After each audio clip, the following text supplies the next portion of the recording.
I would say, first of all, that the situation is very complex. It's multi-layered. And of course, as everybody could see, the euro area, as well as Europe as a whole, was touched by a second wave, which has been very demanding on the economy. And when I look at the PMI, for instance, I see to which extent we are on this side of the Atlantic in a very, very big difference compared to the US for the PMI of I would say, the end of this year.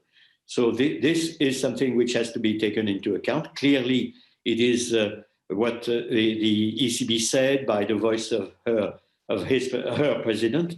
While all options are on the table, it was really underlined that the pandemic emergency purchase program on the one hand and the TLTROs, the targeted long-term refinancing operation, were the two instruments that were the main tools for adjusting monetary policy. So we will see what happens.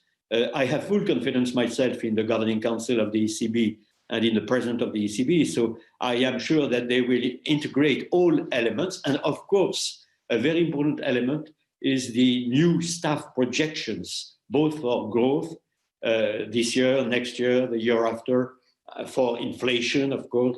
And all this will be taken into account by the Governing Council.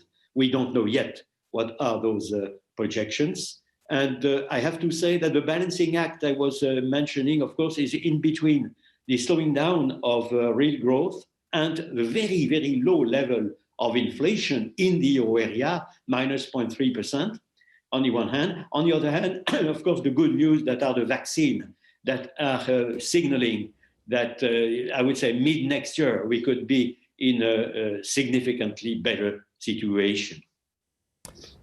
Let me ask you, are the banks being compensated appropriately for maintaining lending levels or indeed extending credit at this point? It does seem as though credit conditions are weakening in the bloc at this point. The banks will tell you that they are bending over backwards to lend to anybody that wants it. The TLTRO program has provided support to the banks to do exactly that.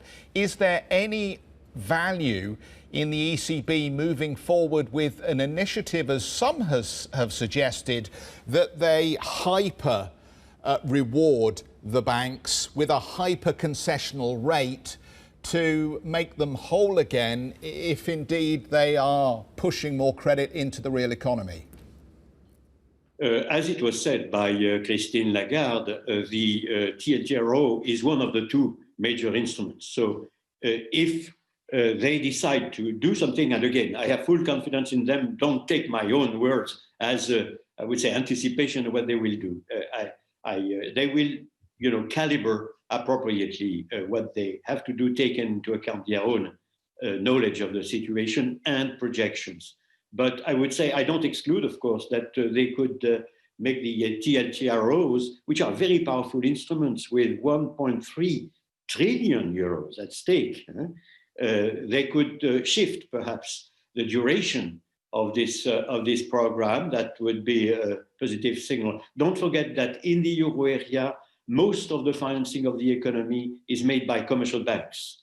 In the US, most of the financing is made through markets. So that explains why the TLTROs in Europe is of extreme importance, because it deals with the main financing of the euro area economy.